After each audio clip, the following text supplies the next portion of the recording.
Today we are continuing our segment we call Everyday Missionaries. Have you guys enjoyed this the past couple of weeks we've done these? Awesome. Well, today with me I have Tom Davis. Can everybody say, what's up, Tom? What's up, people?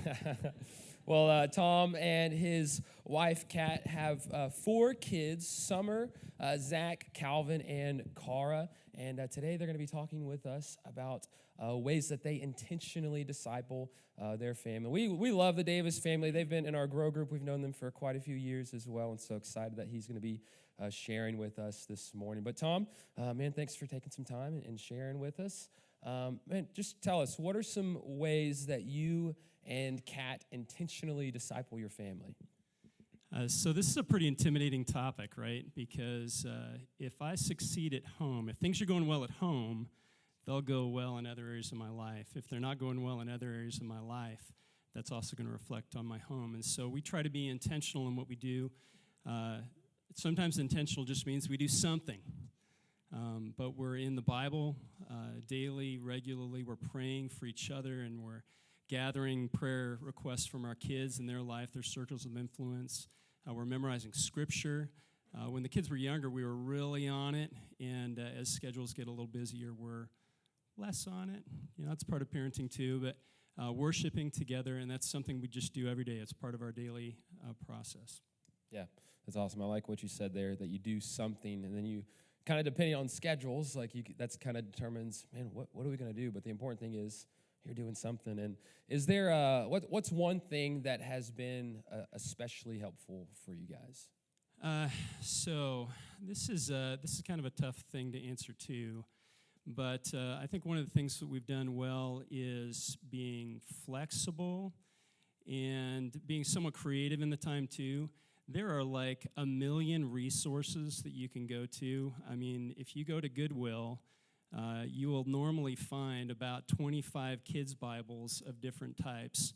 And we will usually grab hold of one of those and kind of burn through it. Now, as the kids are older, sometimes they're fixed devotions, sometimes they're parts of the Scriptures.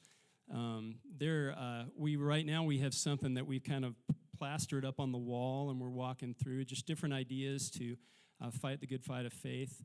Sometimes I'm reading through a Scripture myself, and I'm like, man, that really meant a lot to me. I can't wait to share it with my family. So being flexible and just being creative, God's in the process. So he's putting something before you.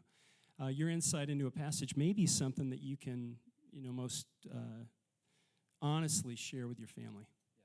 Yeah, that's awesome. What's one thing you would tell somebody who's not sure on where to start? Wow, so I was there. Had been a believer for a decade plus, and I didn't really know what to do. My wife came from a family where their family always had devotion. She grew up on the mission field, and so I didn't really know what to do. And my wife was really kind to me to say, I won't lead until you lead. I'll let you start. And so kind of in my desperation, her oldest brother, who I went to school with, was doing this regularly. And I just said, hey, can you do it for me and show me what you do? And so I watched what he did and adapted different pieces of that, and then just got started. This is, in the sermon, one of the pieces, I was just like, I should just re-preach the sermon, because he had a lot of good parenting points and discipleship points. But the last one was talking about your acts of obedience will be a blessing to others. You need to remember that your act as a parent, God decided his game plan, his end game for your kids is you. You're the one that's going to get to lead them and disciple them. And so reach out. If you're struggling with the beginning of the process, you can reach out to me. I haven't written a book on it, okay? I'm just another person that's struggling along. But reach out and ask for somebody to do it with you, or just say, hey, can I come over and crash your devotional time? And that may get you started. But start, continue, do your best. God is with you. Yeah, that's awesome. And I can attest to that, because we crashed their devotional time, and we joined them for family worship one evening. It was great. Can we thank Tom real quick for sharing with us this morning?